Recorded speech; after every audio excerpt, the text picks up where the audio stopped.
Hi guys, welcome back to my channel, welcome to my living room, and welcome to today's Q&A. So I'm going to be talking into my phone as my microphone because my little clippy mic that I never hardly clip and I mostly hold is dead. That's besides the point. We are going to jump right in though. I got these questions off Instagram, which I feel like that's my go-to place to get questions from, and then I realize it doesn't really make sense because I'm putting the video here on YouTube. So I will try next time, or we could even do it in the comments of this video, to get questions from you guys instead of over on Instagram. So, you guys like my sweater? I love the color. I don't know if this vlog is out yet, but I recently went thrifting with my brother for the first time in I don't even know how long. Like, even just getting out to go thrifting is kind of a whole ordeal at this stage of my life with littles. I think it says like proud member of the mom cheer club. I mean, I'm not a cheer mom, but like I kind of am. I cheer my kids on, you know, and my brother kind of made me believe that it doesn't matter, that it's not like a legit, because I said to him, I'm like, dude, does that make you a poser if you wear a shirt from like a place you've never gone or a club you're not part of? And he was like, no, it's just vintage. I was like, I like that. So we're going to start off. I have a question for you before I jump into these questions. Do any of you that have been breastfeeding moms or pumping moms, basically just as a lactating woman, have you noticed more aches and pains in your body during that season of life? Because my upper back is literally at the point where I'm like, dude, do I have arthritis? Like, it hurts so bad when I wake up in the morning, and it hurts pretty bad when I go to sleep at night too, but especially in the morning for like the first few hours. Like I didn't have to, I got to, thank you, Lord. I had to go take a jacuzzi this morning because I was like, I don't even know if I can get going for my day. And I cried a little bit. So if I seem a little off or a little funky, like I shed real tears this morning, guys. But I really wanted to sit down and film this before I take the kids to homeschool group. So the babies and Dan are at Costco. So I got to hustle through this and actually jump in. But I want to know, I didn't finish my question. I want to know, have any of you guys that have been lactating, breastfeeding, pumping, whatever, have you noticed more aches and pains in your body during that season? And then did the aches and pains go away when you stopped? Because I think I maybe am, and this is potentially one of the questions someone was asking me about, like my pumping and all of that, just the update. I am potentially thinking of trying to forcibly wean Lizzie off of my breast milk. I hate to do that. I don't want to do that, but I have been over it for so long now. Like literally, I have just been powering forward. Oh man. If you've been following me for a while, you know Lizzie is going to be 2 in April. So I have been pumping for Lizzie for almost 2 years. And I'm just over it. I'm over waking up in the middle of the night. Really, it's the back pain. That's the thing. Oh, did you hear that? Anyways, really, it's the back pain. That's the thing that I'm the most like, I wonder if that will go away if I stop. So I'm just curious. I want to know that from you guys. Also, speaking of knowing, like asking you guys questions, I did another questionnaire on my Instagram at the same time when I asked you guys for questions for me, where I asked my followers a bunch of questions about themselves. Like, are you a conspiracy theorist? Are you a Christian? Do you know anybody who has been affected by all of the ICE activity that has been taking place across the country recently, which is also one of the questions in here that we'll touch on lightly. All kinds of questions. Have you had a home birth? Do you want to have a home birth? All kinds of things. It was super fascinating and very interesting to find out that like pretty much most of my followers are in a very similar camp as me. Not all of them. And these are just the people that participated. It was a very small, like the stories actually didn't get many views, but I got tons of replies, like more replies than I've ever gotten on any story ever. So that was really fascinating to just like learn more about you guys. I don't know if it's the same audience, but anyways, that was probably pointless. So starting off with a really light question. Someone asked me, do you think all of Hollywood is evil or only super popular actors, musicians, etc.? So a nice light question we're starting with. Okay, so here is my honest answer, my very, very honest answer. Well, no, my initial honest answer is no. I don't think everybody that's involved in the entertainment industry is evil.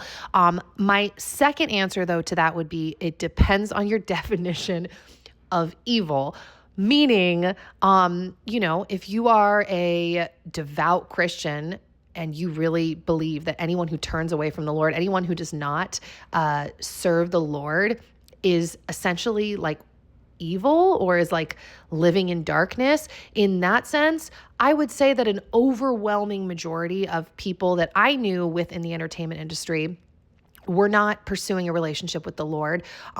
Some of them, in fact, the majority of them thought that, Christians were, I don't know what the word would be, crazy. Actually, they thought that we were evil for our worldview. So just very different worldviews.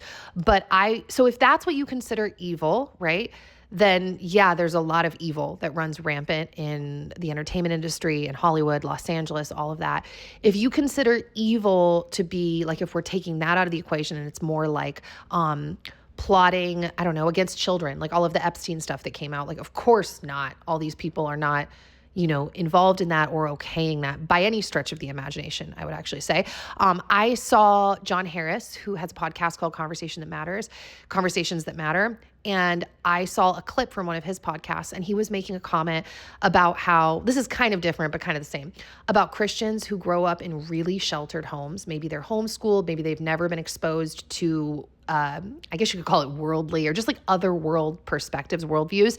And then they get out into the world, they think, oh, I got to get away from all these, evil Christians or sinful Christians, or not sinful, but like mean people, bad people, because that's where they experienced sin, was within the church community.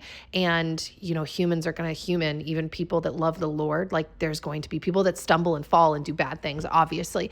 And they make it out into the world and they're like, oh, this is great. And next thing you know, they're in a circle of people that are not believers. They're maybe at crazy parties or something like that. And then they look over and it's like, oh man, that's Jeffrey Epstein. Like, it's actually not funny at all. It's horrifying. But I think that there are people, honestly, just like everywhere, though I do think it runs rampant within entertainment, and I'll kind of circle back to that. But people everywhere that are just doing horrible things, and other people that are maybe like along for the ride, maybe just show up and they're like, wait, what? I'm not cool with this. Like wrong place, wrong time, wrong crowd kind of situation in a bigger scale. I will say though, this is the other thing that John said in his podcast. He had said that his mom, he's from Los Angeles, doesn't live there anymore, but that his mom had the opportunity when she was young to be involved in acting. And his grandparents essentially shielded her from that, did not let her get involved, because they knew, as a lot of Angelinos know, people that are from that area, that the industry is disgusting.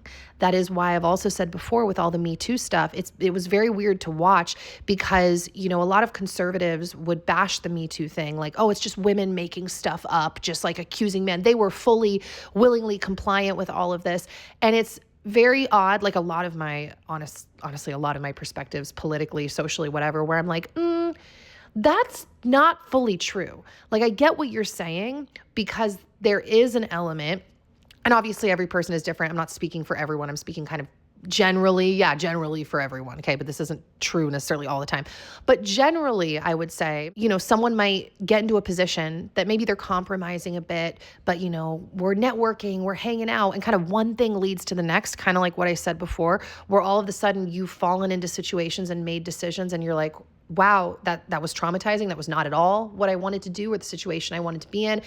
And sometimes, and oftentimes, things are also forced on women and children in the entertainment industry, and everybody kind of knows it. Like that was the point that John hit, that I was like, exactly that. Everybody knows it, that the entertainment industry is not a wholesome, like Hollywood is not a wholesome sphere to run in. They do not do things in a wholesome, godly way. And it's like that even outside of like the major entertainment industry. So like growing up, being involved in theater, and then even working at like a local theme park in my early 20s or whatever, I became used to it because this is just how everyone talks. The jokes and the discussions that were very like, what would be the word? Promiscuous. That's a good way to put it. Promiscuous types of jokes, heavy on the sarcasm, and just dark. And that's, when I was older, I started realizing, okay, those are theater circles, entertainment industry type stuff. Like a lot of the jokes, a lot of the conversations, a lot of it is very promiscuous and not what I would call God honoring. And prior to being an adult, like when I was a child, this is kind of part of what struck me about John saying this.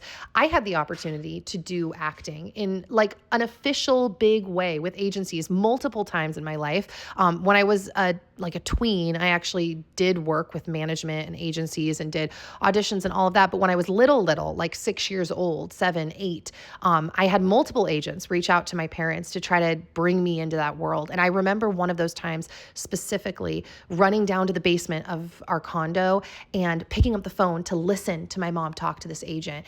And I remember my mom was basically like, no, she's a little girl. Like, this is not the time for her to do anything like this. If she wants to pursue entertainment and the arts when she's older, I'll happily support her, but not when she's a little girl. And I was so devastated. I was almost mad, but not really mad. I knew I say she, but it's because she was the one on the phone, but my parents were trying to protect me. And I appreciate that in retrospect, holy moly, not just as an adult, but even when I did become a tween, because when I was a tween, like 13, 14, 12, 13, 14, I performed in Annie. I did local community theater. I played Annie. It changed my life forever. I decided after that was what I wanted to do for the rest of my life. And I started doing like proper auditions in Los Angeles. I had a manager, I was doing auditions. And some of those auditions, guys, that I got called on that I would have to turn down were like disgusting, like not appropriate in any sense of the imagination for a 13-year-old girl to be going on. Now, granted, I've always been somewhat of a late bloomer. You know, I didn't have like boyfriends in high school. I never even got my period till I was almost 18. And in a lot of ways, not mentally, this is a better way to put it, like my innocence has always been, I've been very naive in that sense in regards to my innocence. Growing up, you know, I would get made fun of by other kids for not being like mature enough. But I remember thinking like, you guys are judging maturity by like your promiscuity. I feel like I'm using that word too much in this video, but like if you're willing to hook up with like a boy or you have a boyfriend, but that wasn't how I judged maturity. I remember always thinking like, I don't think any of you guys should be dating. You're like little kids. What are you doing? Even into my teen years, it was like, Mom, can you drop me off at the movies? It was like, what? This is like playing pretend. And so I've always been a little bit of a late bloomer, but I'm telling you, I will never forget. I have like 2 auditions in my head that I got called on that I had to turn both of them down. And I believe one of them resulted in me parting ways with my management because they were like, if you don't want to do this stuff, like we don't have auditions for you anymore, because it became kind of a regular thing where I was like, I don't want to do that. So one of them was I had gone on an audition for a soap opera, which honestly we should have known better, but I kept getting called back. And it got to the point where I was like, going to be doing the audition in front of like network, like filmed with other people that were up for the part. It was like my 3rd or 4th callback, and I was going to have to kiss multiple guys who might be playing the part opposite me. And I remember just crying on my mom's floor, and I was like, I don't want my first kiss to be with an actor, multiple actors on camera. And so I ended up not taking the audition. And then another one, you might want to forward 30 seconds if you've got little ears listening to this, just throwing that out there. But another one was when I would have had to have done something inappropriate to myself and acted it out. That was part of the scene on camera. Not kidding. And so I say that to say that a totally different worldview in regard to like sexual ethics, I mean, a lot of things, right? Those things make their way into scripts, make their way into the stories that are being told. Those worldviews are held by so many people within the industry that what that naturally results in is getting yourself in situations or being surrounded by things that, depending on your worldview, you would consider evil. So evil's on a spectrum, right? I am not someone anymore at this point in my life. I used to believe that like sin was sin. Like we're all sinners and it's all the same. If you do, that's fine. I'm not trying to mock you. I don't believe that anymore. I don't actually think that, hurting a child physically is the same thing as like if a child steals a piece of candy from a store. Like they both sinned. So it's sin, right? I don't think that that is the case. And so there's a spectrum of evil here. So am I saying that all of Hollywood and the entertainment industry, these people just hate God. There's no believers. They're abusing children, abusing each other. No, that's not what I'm saying. Am I saying that the general ethos of that industry and people that live there is an atheistic, God-denying, opposite of the Christian worldview way of living that was all over the map? Yes, that does tend to be the general majority, I would say. Wow, this got way too long. I have so many problems, guys, with these questionnaires. I just don't know how to make them short. Okay, someone said, do you think you will ever get into fresh milled flour? Yes, that is my hope. We actually just acquired a second KitchenAid that someone was giving away because it was completely broken and it was older and they just wanted to get a new KitchenAid. So we picked that up and Dan is in the process of fixing it because he figured out, what was wrong with it. And so I think we're going to try making that our grain mill because we have a grain mill extension for the KitchenAid, but it burns the KitchenAid out really fast. And it's not as good as like a proper grain mill, but now that we're about to have two KitchenAids, I think one is going to become our grain mill KitchenAid, and I'm going to take a swing at it. Because I want to. I feel like that's like the last step waiting for us in regards to like healthy bread, I guess. I don't know how to word that. I just love bread so much. I don't want to give it up. And so sourdough is my way to keep it in my diet. And yes, we will be trying freshly milled grains. Okay, someone said, how is homeschool going? And homeschool's going well. I mean, I feel bad. It's kind of the same answer I give every time because at this point in my life, my children are still so little. It's going great and there's really nothing new to report because we're not using any kind of curriculum. We are still at the point in both of their education. I mean, Lizzie's not even 2 yet. Logan just turned 6. How crazy is that? But he's still so little that for us at this point, we still don't feel like we need any kind of curriculum. Like literally this kid is still just reading, like learning how to read better. His vocabulary is expanding. We're very much at this point, okay, never take anything I say as like, this is us forever. This is just us right now. At this point, we are very much unschoolers in the sense that like, we don't believe in curriculum right now because I think that it would actually, I actually think it would hold Logan back if we had a curriculum at this point, because I think it would frustrate him so much and box him into like, sit down and do your schoolwork, don't move until you're done, versus like just having an appetite for learning and for life. And so what that means though, and what I mean really by being an unschooler is also being a parent, being a person, being a mother who is willing to supply him with resources when he asks for them and when he asks questions. So like perfect example, a couple of nights ago, Logan, how did he ask? I don't remember what question he asked, but both Dan and I, we were in the room. I was cooking food. Dan was at the table and we spotted like, this is our moment. He's ready. He's like open because side note, this is another thing I think about kids is just because you teach them something doesn't mean they're open to learning it at that point, and it doesn't mean they're going to absorb it. And in my opinion, part of what contributes to children being able to absorb information is actually being in the mood to do it, especially when they're little. I mean, do you just not teach people anything unless they're in the mood? No, not necessarily, but most people are going to have a harder time, especially children, absorbing things if they don't want to and they don't care and they're not wanting to do it, all of that. So Logan asked a question. Like I said, I don't remember how the question or how the conversation opened, but it was basically around the idea of words in English that sound the same and are spelled differently. And it led us into literally like a 15-20 minute conversation about like there, and there, and sea and sea. Like, okay, yes, Logan, like if, you're looking at the sea, the ocean, it's SEA. Oh, I just flashed back. That's why he asked, because he was looking at a book and he said, oh, it says sun.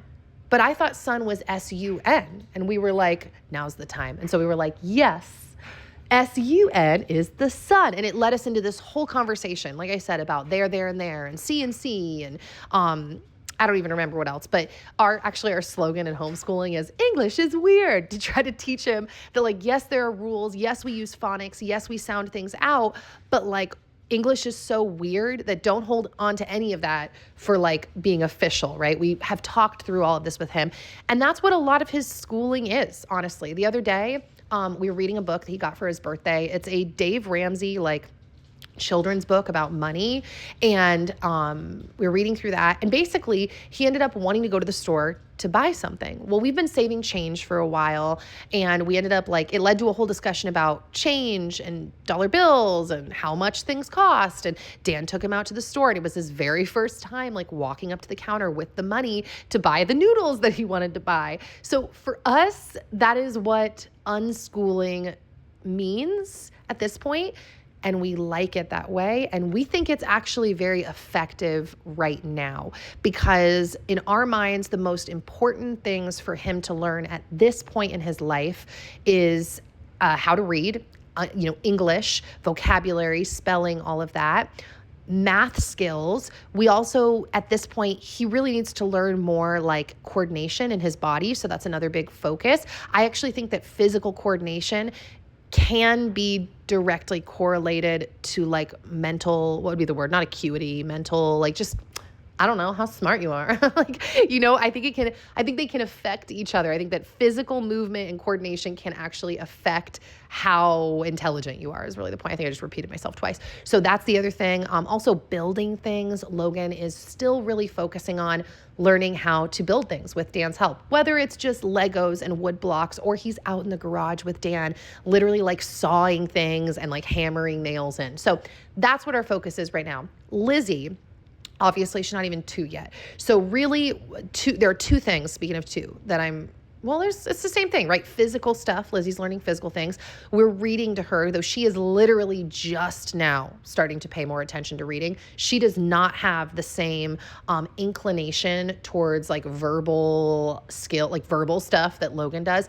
That is actually the top area that she has been a slower bloomer in, is her words, being able to speak. She really can't speak yet. So that has been a big focus for us, has been basically speech therapy. Not literally, but kind of.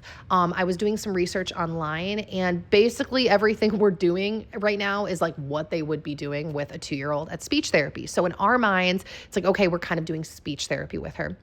When we're talking to her, we talk to her normal, but we'll often take, chunks out of the day where we'll get down on her level and we're look at my lips while I say this. And we will say the word and we will try to have her repeat it, and we'll say it a few times. Also, this sounds weird, but apparently this is kind of speech therapy when they're that little.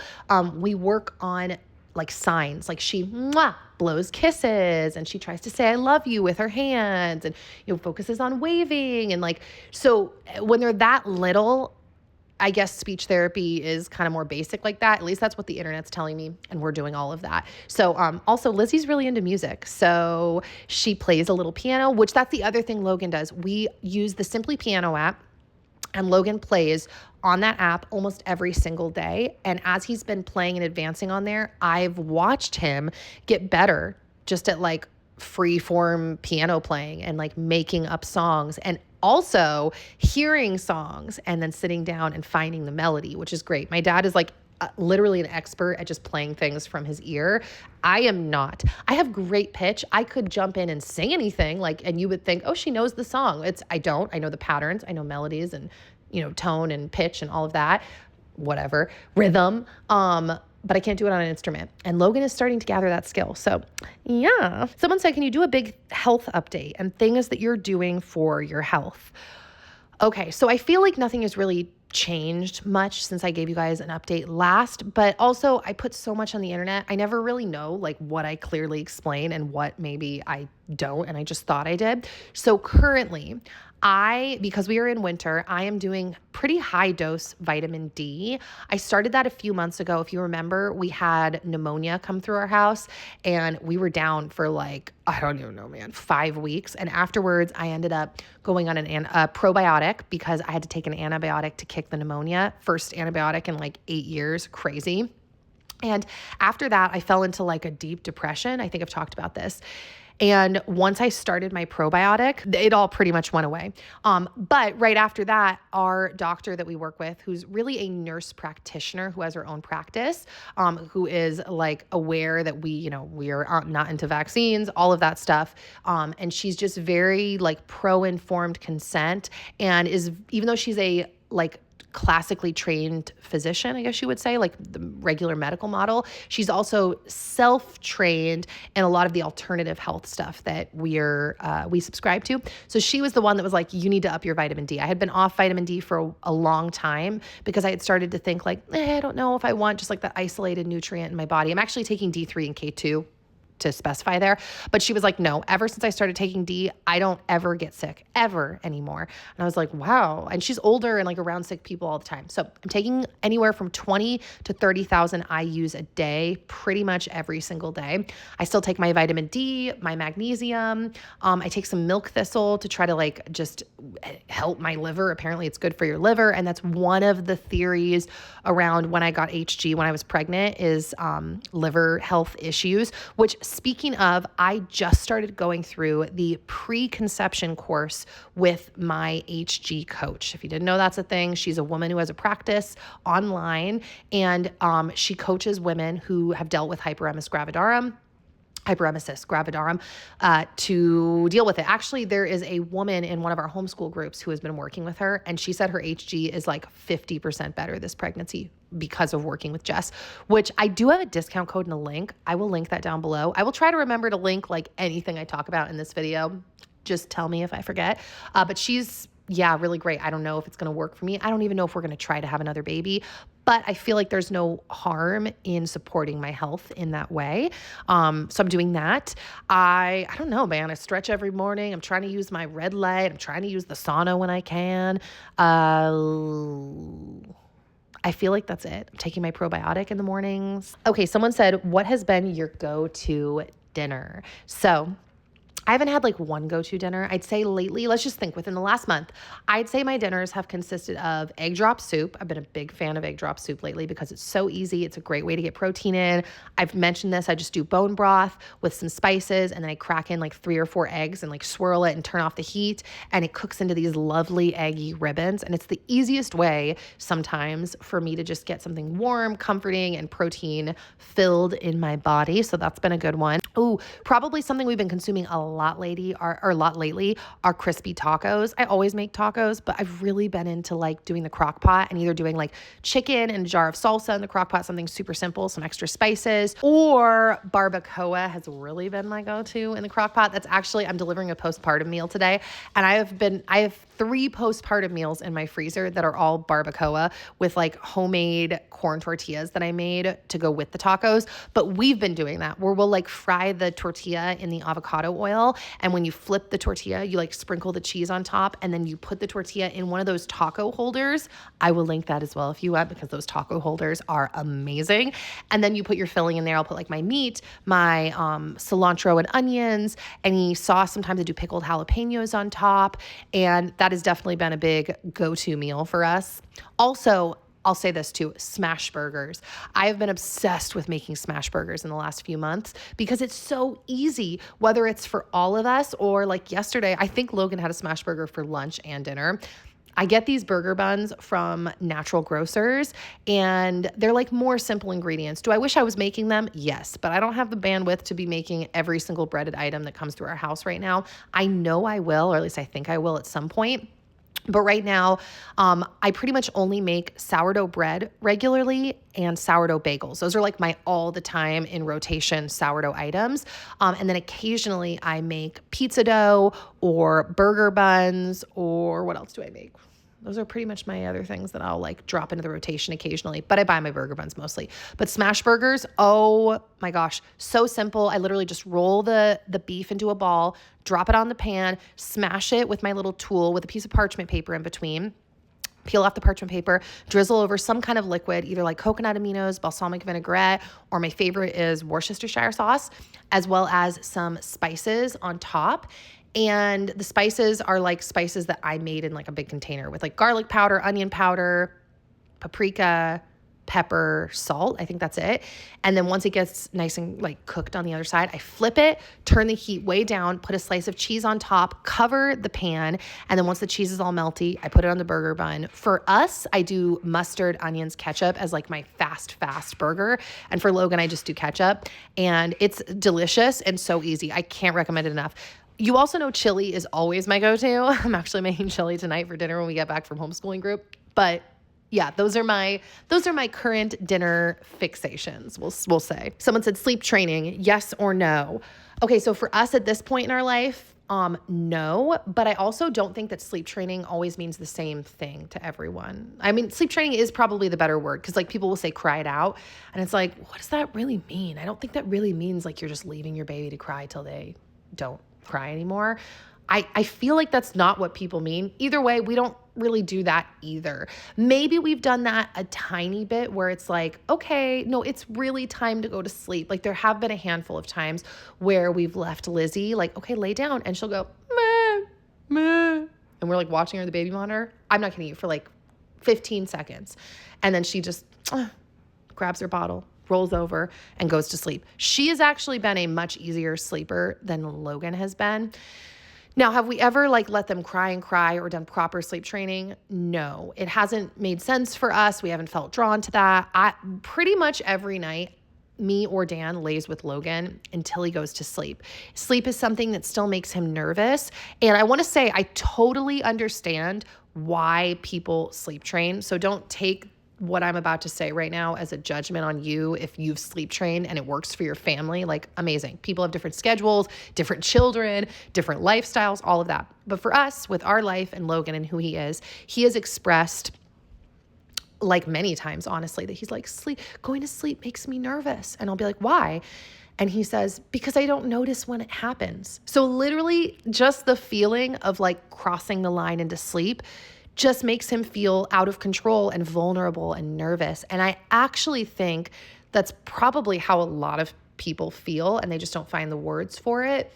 And I think that that's one of the reasons why so many adults have sleep problems, because it's just hard to go to sleep sometimes, whether it's, your personality or what you've eaten or that vulnerable feeling and you don't want to cross the line. And so we feel for him. And honestly, we know this isn't going to last forever. And he's so sweet and little, and he loves us so much, and we love our cuddles. So we pretty much lie with him while he goes to sleep every night. Now, that's not always the case. Last night, I was like, okay, bro, you're taking a long time. You don't even have to go to sleep yet. Just lie here, close your eyes if you can. I have to go make my dinner, okay? Because I ate dinner last night way late. I like pushed lunch late, whatever. And I said, I will come check on you in a few minutes, okay? And he said, he didn't want me to go. No, don't leave me. I said, you'll be fine. I have to eat. Just lie down. I'll check on you in a few. And I came back like 6 minutes later and he was passed out. So yeah. And pretty much every night, Logan makes his way to our bedroom anywhere between 11 p.m. or like 3 in the morning, depending on when his like sleep cycle, flops over or whatever. Then he pretty much always likes to come into our room, unless, this is probably TMI, but Dan has actually been sleeping in his room the last like week or so because we lost the baby monitor and I have to get up in the middle of the night to pump anyways. So he's been volunteering to be over here. So he's near Lizzie when she wakes up, if she wakes up. And so when Dan's over here, Logan doesn't wake up and come over in the middle of the night. But yeah, that was all probably way more information than you wanted or needed. But that's my Q&As for you. Someone said homestead or garden plans. And we don't really have any, honestly. I would like to get my head around buying some starts in the upcoming like spring because I didn't start any seeds. We still don't have a greenhouse. Honestly, like everybody is overwhelmed by parenting in their own way. Once again, there's like a spectrum here. And for us, I've just been pretty overwhelmed the last couple of years with just trying to do the things that I feel like are higher on the importance list. One of those things, for example, being physical therapy for me. Like I just really got to do my PT. So there's a lot of things. I was just talking about this with my parents because Logan had his birthday party recently and I had like a 10-minute thing maybe after his birthday party where I was like, did I do a bad job at that party? Because we didn't really decorate. It was a pizza party at a local, there's a church around like in town that actually my family goes to. That's why we got this. They have like a play facility. And we were able to use the play facility for his party. So we just brought a bunch of pizzas. I made cookies and brought gummy bears and, sparkly drinks. And I had made Logan his little crown and we sang happy birthday, but I didn't have like any decorations really. We had like a balloon, maybe. I don't even know if we brought the balloon or if he left it at home. I think he left it at home. And it was just like, honestly, my sweet friend worded it best. She's like, it was like a 90s birthday party. I was like, I like labeling it that aesthetic, but I love when people decorate and go all out. But not only is that not necessarily my initial inclination, because I'm just such a hot mess, but also like I just didn't have time to do it. And a lot of my friends that do all of this kind of stuff, they're also not in like extensive physical therapy or any physical pain for that matter. So it's just different priorities for different people. Why did I go off on this? Like, why am I making an excuse for being such a bad party thrower? What was I looking at? Homesteading and gardening plans. So I haven't gotten my head around that either is the point. I will say I am excited for the warm weather to come back because we have a blackberry bush back there that really started taking off last summer. And I have a feeling it's going to be much bigger this summer. So especially because we didn't even really get that, like we didn't get a rough winter at all, at least so far. And I think that all of the plants have just been like, honestly, probably still been growing. So I don't know, I could be making that up, but I just feel like there's still so much greenery everywhere. So yeah. Okay, speaking of pain, someone said, how did you get the strength to hold your kids while dealing with chronic pain? So I don't, well, it's twofold here. I don't hold them that often. That's part of it. That's why I don't baby wear. Sometimes I miss events because I'm just like, I can't juggle with them. Like we were supposed to go to a party over the weekend. It's a long story. Dan broke a knuckle on his hand. And so he's in a cast. Crazy. I slipped this last week in a pile of Zoe's pee that you can't see because our floors are like so textured. When she pees, you can only see it by like shining a flashlight at the right angle anyways. But I slipped, flew in the air like a straight up cartoon character, landed on my hip. Point being, we were in too much pain. I was like, dude, I can't go manage my baby at this party. So we can't go to the party. So I skip things if I'm really like suffering. And then flip side on the other side is sometimes you just power through. You know, I went to a like walk with a group of moms a couple of weeks ago to look at the eagles nearby. And I found myself carrying Lizzie a lot. And a friend made a comment like, ooh, are you okay? And I just was like, I have to be okay. And I was okay. I wouldn't have been there if I wasn't okay, but I just dealt with it. Like I just kind of did it, you know? So sometimes you just do it. But yeah. Okay. Speaking of babies, someone asked, do you have FOMO when you are away from your baby's homemaking instead of one-on-one? I do. That's what she said. Okay.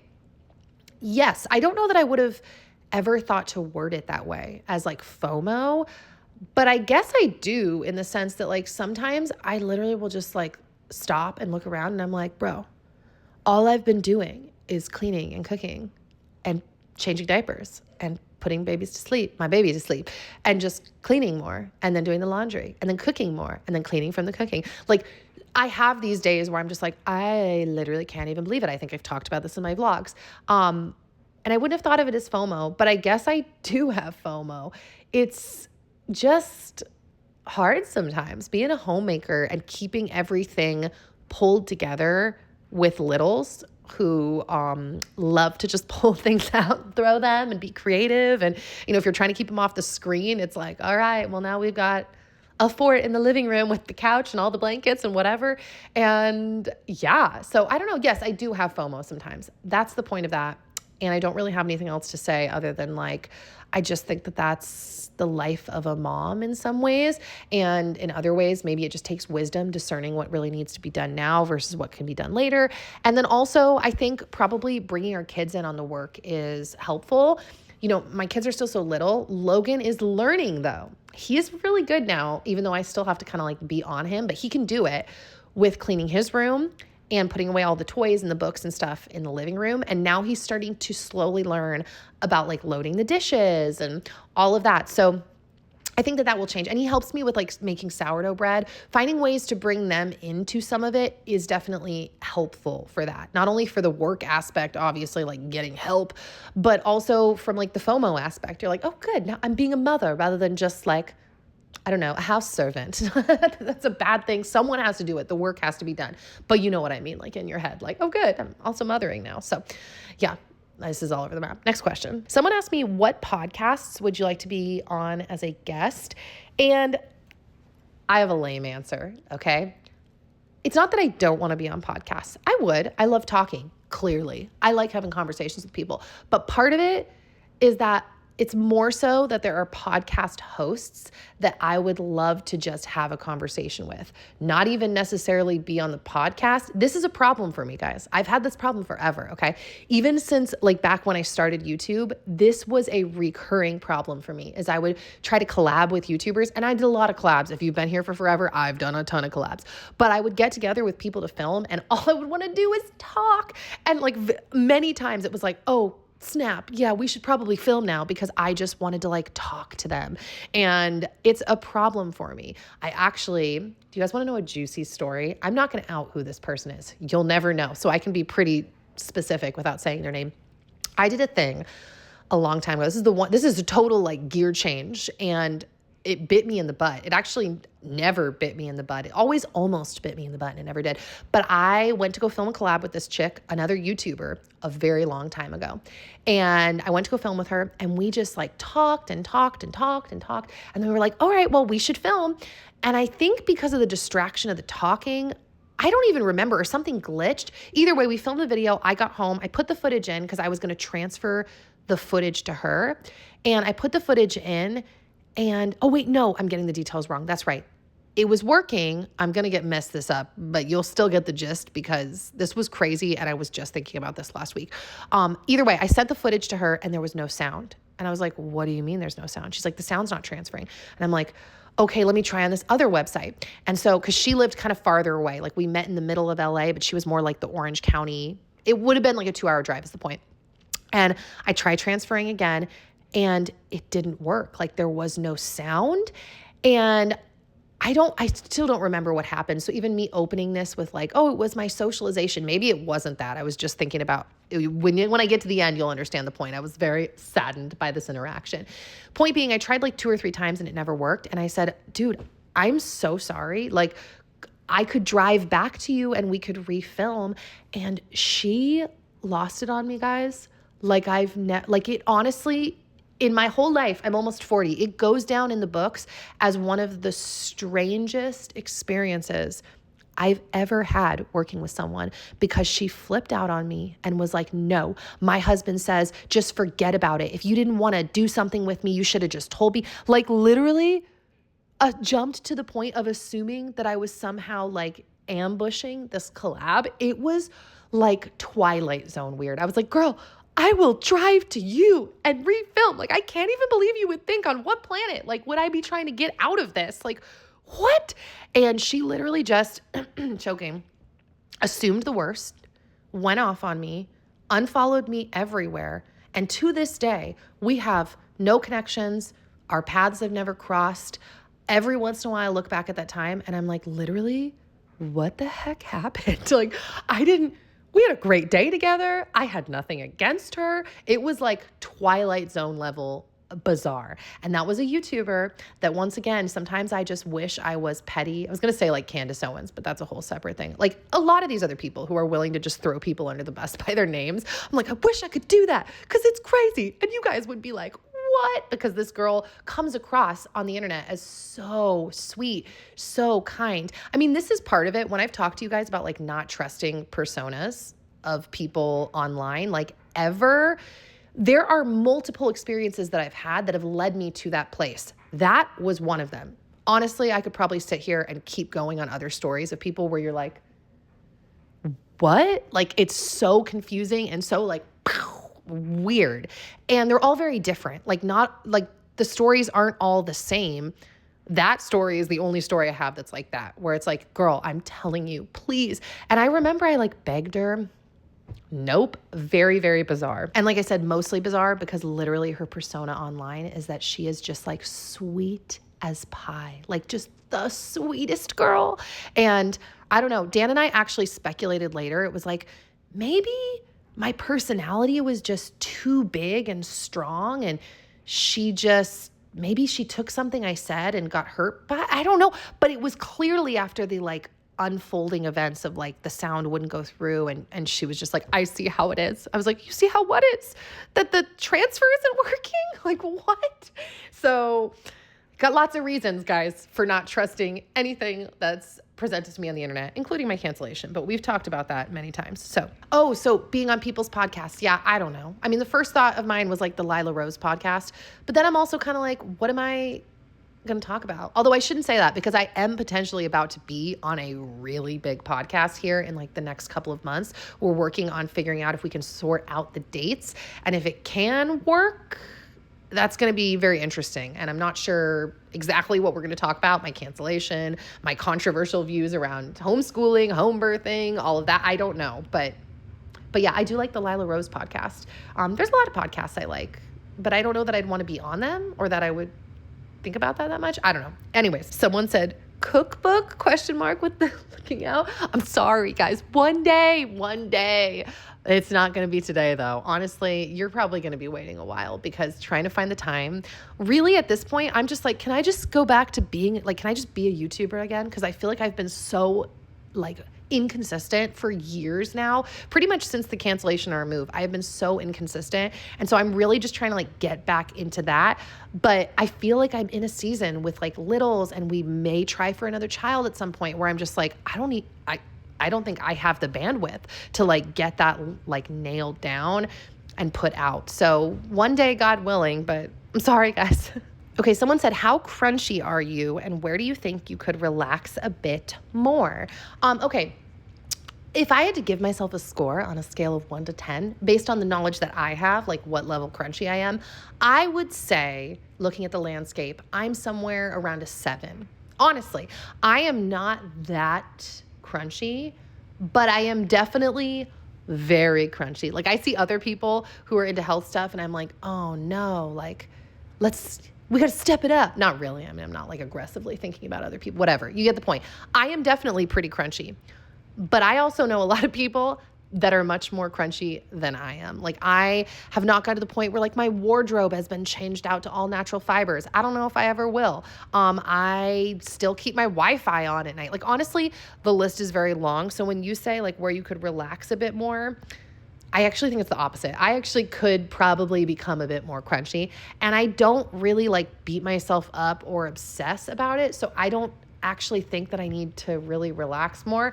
I think I could probably stand to be a little more crunchy, honestly, and a little more uptight about some of these things. But I walk that line finely because I think that obsessing or beating yourself up or getting stressed and all of that is bad for your health. So that's part of it, is that I'm just like, well, it is what it is. Like, I don't want to obsess. I'm doing the best I can. And that is ultimately true.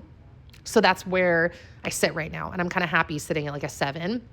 But as time goes on, sure, I'd like to up the crunch factor a little bit, because I do think that our environment, our food, our water, our air, our homes, our clothes, I think all of that impacts our, I mean, am I allowed to say frequency? I was just listening to a video last night and they were like slamming someone. Actually, they were slamming Erica Kirk, which I'm not saying she's not new age. I don't know, because I don't know her once again, but they were like slamming her for making a frequency comment.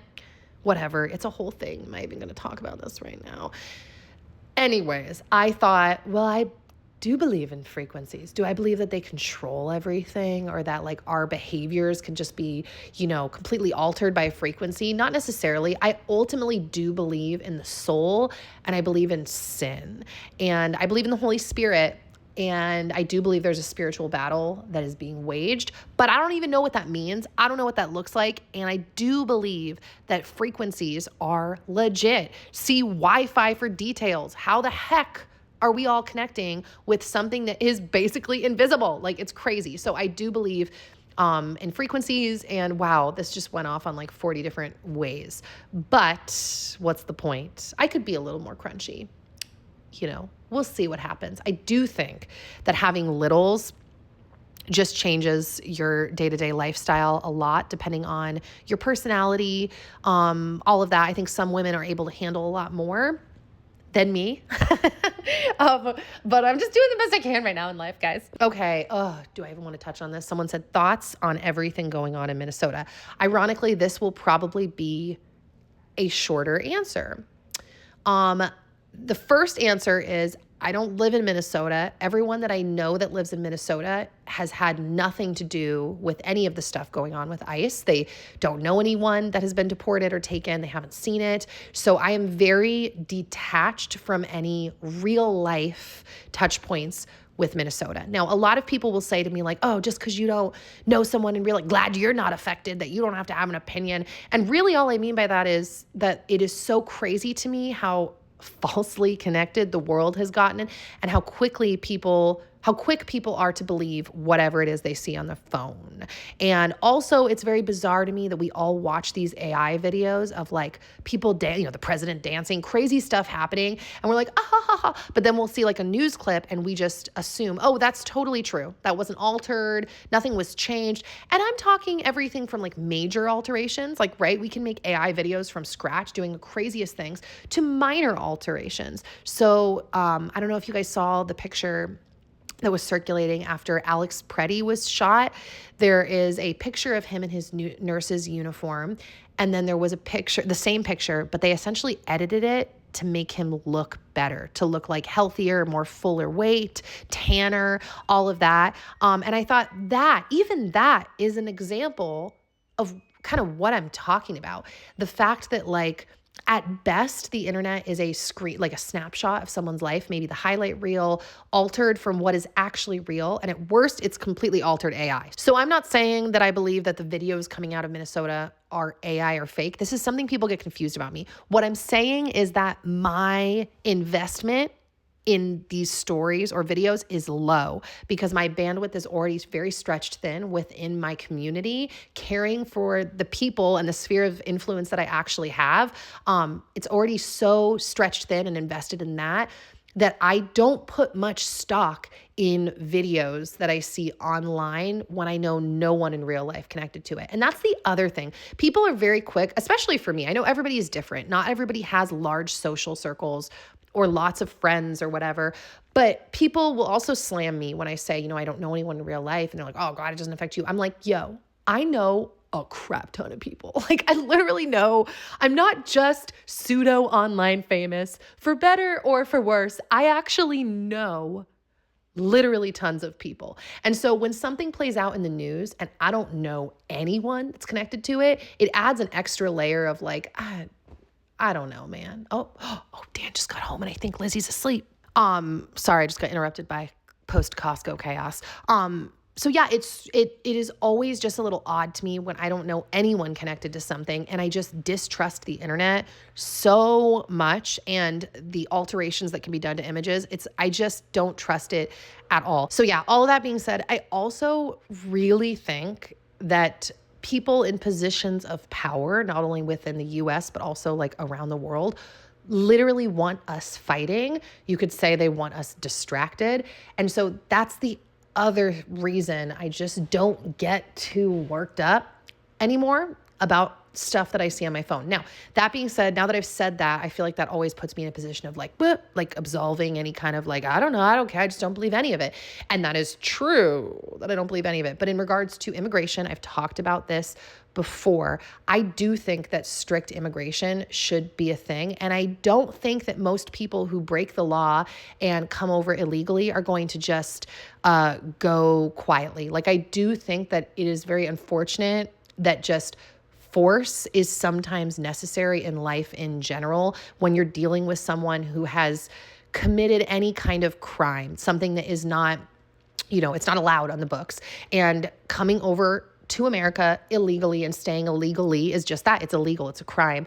And so, that being said, I do think, and I've seen this on the internet as well, that laws can be enforced without dehumanizing people. So obviously I'm not pro dehumanization. I think that there are ways to, enforce laws, even with force, without dehumanizing someone. I also, on a side note, that's not a side note, I tend to be in the far right wing Ann Coulter camp of feeling like we should shut down the borders, honestly. Like, I think that our country at this point is not able to manage itself and has no clue, like, who's here, how many people are here, what they're doing, who's contributing, who's not. I think that we are such a mess that I literally think the best thing to do is to completely shut down immigration, like close the borders and deal with the people that are in our home right now and take account of those people and get everyone set up and figure out, who's a criminal, who's not a criminal, who's contributing, like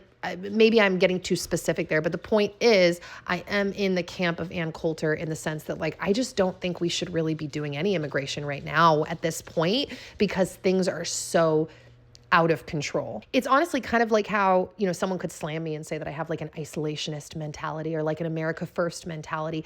This idea of how are we going around the world and giving money to other countries and sending our military over there and doing all of this stuff when we are literally trillions of dollars in debt. And a huge chunk of that, I don't even remember how much of that, has come onto our debt bill or whatever, however you want to word that, under Trump, which is something that, like, in regards to all the Epstein stuff and all the immigration stuff, it's really been so weird because I swear whoever you vote for, and if you make that publicly known, people take that as like you are giving this person your full endorsement across the board, like their character, every decision that they make, blah, de blah. When in reality, I think a lot of the times, I know this was the case for me, it was a situation of like, okay, you basically have two choices here. This one and this one, who are you going to pick? And I wasn't a fan of either. And I've been saying this from the beginning. Like, I mean, have I told you guys this? I feel like I've told you this like 4 times. I listened to The Art of a Deal back when Trump ran the first time. Back when I thought he was going to run. I was like, I think this guy's going to run for president. I'm going to listen to his book. He did end up running for president. And listening to his book brought me to the place of where I am now. Like, nothing, I mean, unless stuff comes out with the Epstein files it's even darker than what I would have thought. It's not like I looked at any of these people and thought that they were like beacons of moral superiority or moral hope. It really was just a face value. Okay, I have to vote kind of thing. And I wasn't going to vote for who I deemed to basically want to usher in a communist, what would be the word, like agenda in our country. And also someone who openly promoted social, not programs, but sure, social programs, a social worldview, I can't find the word, that I completely disagree with, that I think is wrong and causes harm and is sinful. I mean, but the thing is, I can't say that that's not true about like the right wing, the Republicans, about Trump. There have been so, like, honestly, I'm not going to tell you who, but I got in a fight with someone a couple of months ago for another election because I didn't even want to vote. Because this is how strongly I feel about just the corruption and the moral decay that seems to run rampant within politics. I honestly think politics is very similar to entertainment in the sense that not only like face value is it like entertainment, which is kind of disappointing and disgusting, but also I think that a lot of people present themselves as one thing and are actually another, or just have a really big secret that is directly like a contradiction to the lifestyle that they promote. Not to rain hard on them, whatever, I'm just going to say it. I don't know if you guys saw recently or if you even know who Sarah Stock or Elijah Schaffer are. They are people that are on the right wing of the political movement and very much push, right-wing traditional values. And it just came out that they were like having an affair with each other, that his wife is filing for divorce. She had just gotten married, like just all of this, which I will end this thought on this note. Okay. This is a conversation I had with Dan this week too. This idea that like our reputation and who we are accountable to is the Lord. Dan's name, Daniel, actually means God is my judge. And that's something that I remember when I met him, like he embodies that. Very much Dan embodies this kind of like anti-authoritarian, anti-establishment, I don't owe an explanation to any of you, God is my judge type of vibe, which is funny because I'm like a professional talker explaining everything all the time. But this is one of the things that I really loved about him. And talking to him about everything that's unfolding with Charlie Kirk, I don't know, this was actually what I mentioned earlier watching that video where Erica was mentioning frequencies. anyways, the stuff that Candace Owens is talking about Charlie, some people are interpreting a lot of this as like, oh, they were practicing witchcraft because they were like claiming they were astral projecting. And I'm inclined to believe Candace, because if this is all in writing and texts, I don't think she would say that, because she would know she could immediately get disproved, because Erica and Turning Point have the texts, whatever. So people are interpreting what Candace is saying, whether you feel this way about those things or not, because she was talking about energy, about astral projection, about how he would go on runs and lights would just explode, and about how he, had all these vivid dreams and they would like interpret them together. And they're saying that's witchcraft. And okay, here's the conclusion I came to. Maybe it is witchcraft. Maybe he was doing all of these things. Maybe Charlie wasn't as present of a dad or around as much as it maybe was painted that he was, because he was actually on the road and doing debates and running a corporation. So maybe he wasn't really fully embodying those values in the way that he was being perceived to embody them, front facing, whatever. Or he was, or what she's saying is not true. And he was a strong, solid believer that loved the Lord, an incredible father, incredible family man. And we won't really ever know. Like, he's gone, he's dead now, and God is his judge. And that's something that has really struck me this last week. Just this thought of like, wow, he worked so hard to build something that he thought was great, to develop what he hoped was a good reputation. Everybody kept calling him a coalition builder.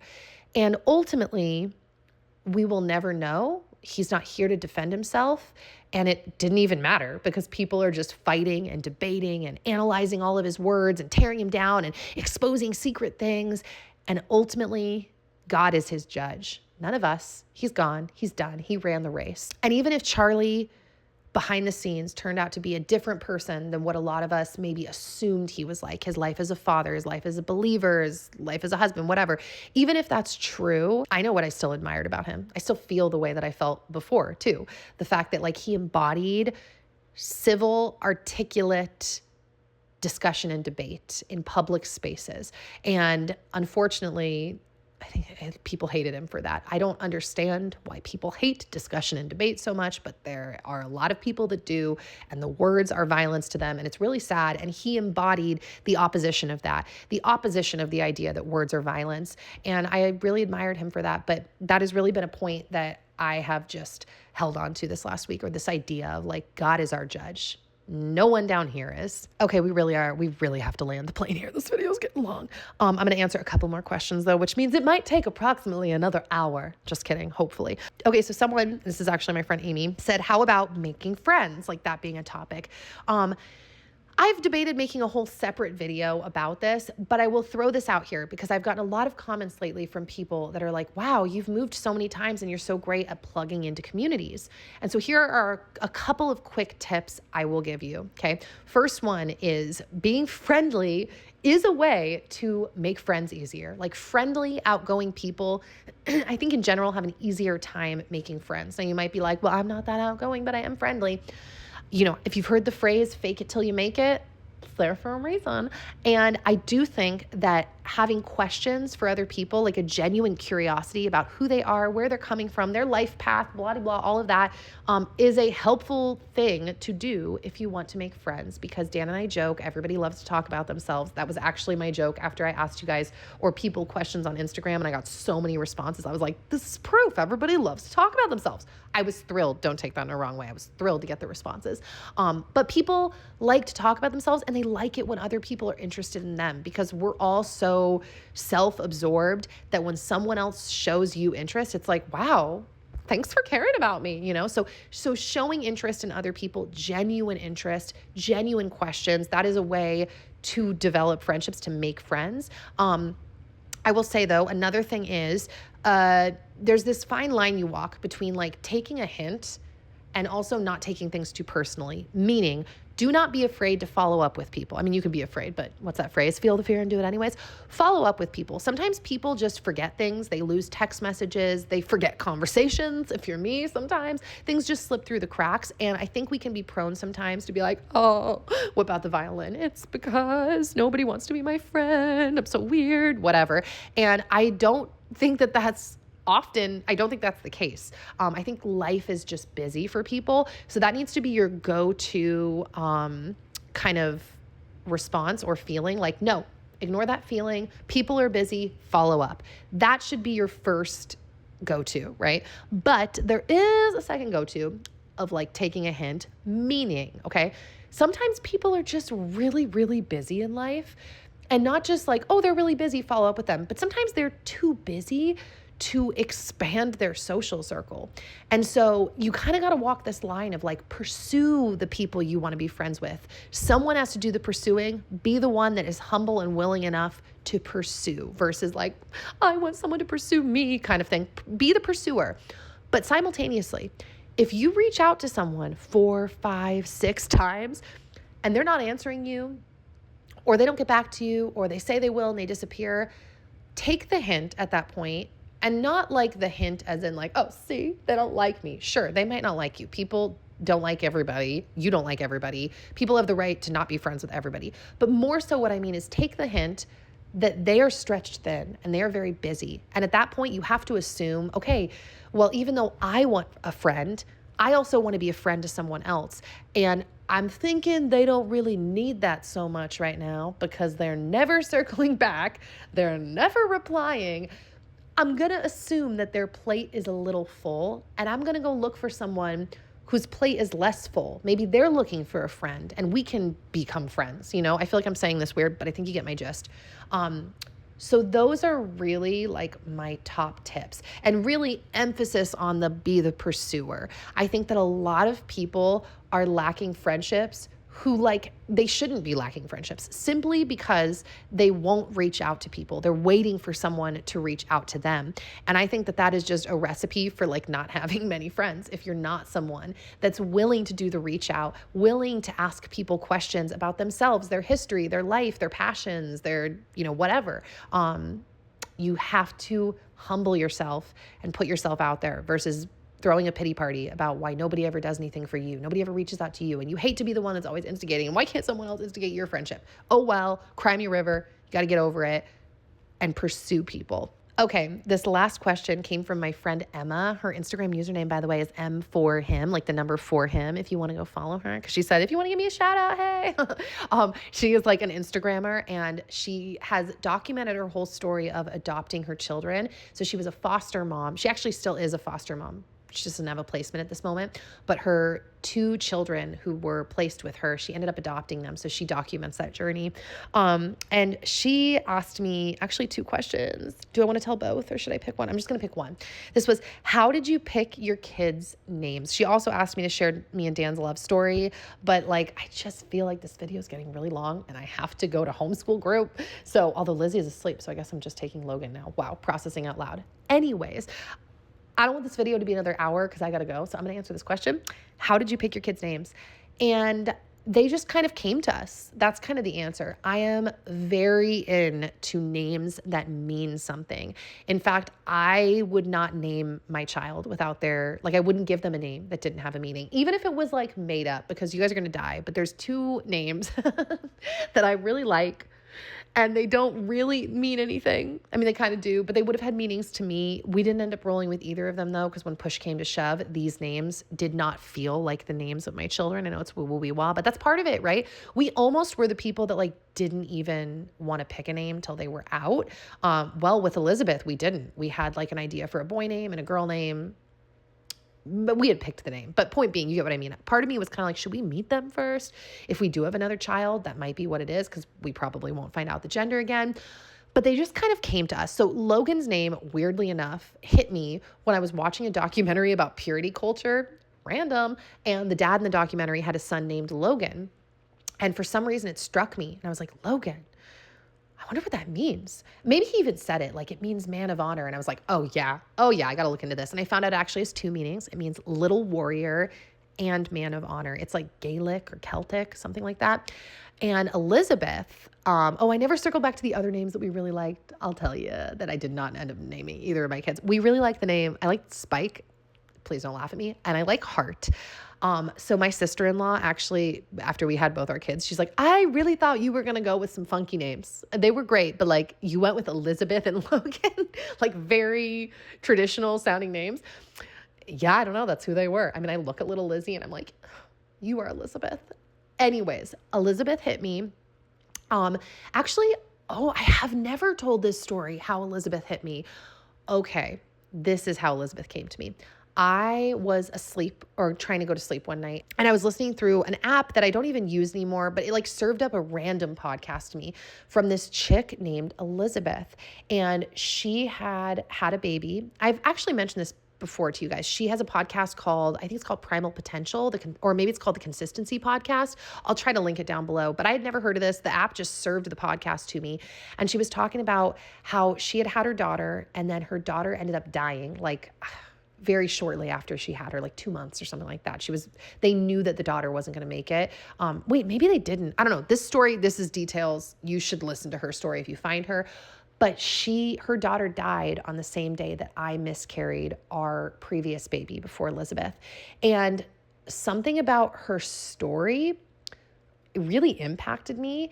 And the name Elizabeth really impacted me. And then I started hearing it multiple times in a way that it was like it buried its way into my heart. It just started popping up a bunch. And then I went and looked it up and found out that Elizabeth means God's promise. And for me, the way that I got pregnant with Lizzie was very emotional. Like, I think you guys know the story where I couldn't sleep like 3 nights in a row. That is typically my first pregnancy symptom. And I went out into the grass, and that spot in the yard is very emotional for me anyways, because when I miscarried, I spent multiple nights in the middle of the night when I couldn't sleep, just sobbing in the grass and staring up at the moon. This is really weird, but in my mind, God lives like right over there above the mountain. Like I've like placed him on the top of our mountain. But I would just cry. And it was like the 3rd night, I think, of me not being able to sleep when I was pregnant. I didn't know it yet. And I was in the backyard, and I'm just standing there like, and the sun is rising, and I look down and I see a flower growing out of the grass. And then there's another flower growing out of the side of that flower. And I literally felt like God told me in that moment, you are pregnant with a girl. And I was like, I just got chills right now. And I didn't say anything to Dan at first, because I was like, am I imagining this? Like, that's kind of crazy. Not that I haven't felt the Lord speak to me before, but it's only been a handful of times in my life where it's felt really, really clear. And that was one of them. And I didn't tell him. And then later in the week, it was like 5 days later or something, I took a pregnancy test. And of course, then I told him like, oh my gosh. And so point being, when Elizabeth got here, I was like, dude, God told me. And like, it was God's promise. And that's what Elizabeth means. I feel like I'm going in 42 different directions right now, but that's the gist. So, yeah, crazy. I'm a big fan of names that have meanings. If I ever meet you and you tell me your child's name, I will probably ask you what their name means. No shade to you if you're like, I just like the sound. I have no clue what it means. But I do in my heart believe, like I don't fully believe this, so don't get, think I'm too weird. But I like kind of believe it, that like when you say someone's name, you're kind of like calling out their, I don't know, being, their meaning, their future. I don't know, but you get my gist. So yeah. That's it, guys. I need to pull myself together and take not my children anymore. Now it's just Logan. I'm going to take Logan to homeschool group. So I will, God willing, see you guys back here soon. Let me know how you like this video. Let me know if you have other questions. I feel like you guys, my audience seems to be really split. Like a chunk of people really like day in my life vlogs, and a chunk of people seem to really like it when I just run my blabbery mouth on here. And I don't know how many of you overlap. So feel free to let me know. And if you made it this far, just know that I really appreciate you guys. And I'm really trying to get on my YouTube game, because I love getting to show up and talk with you guys. It just, and not even just talk to you guys, like my day in my life, my little mini movies. I love making those. Just time is limited, and figuring out how to divvy up my time in a way that makes sense is something that I'm really committed to this year. And I hope that God gives me the strength to do it, the discipline and the willpower and all of the above. And just know that I really appreciate you guys. And I will, God willing, see you guys back here soon with another new video. And that's it. All right. I hope I didn't trigger you guys too much. Okay, bye.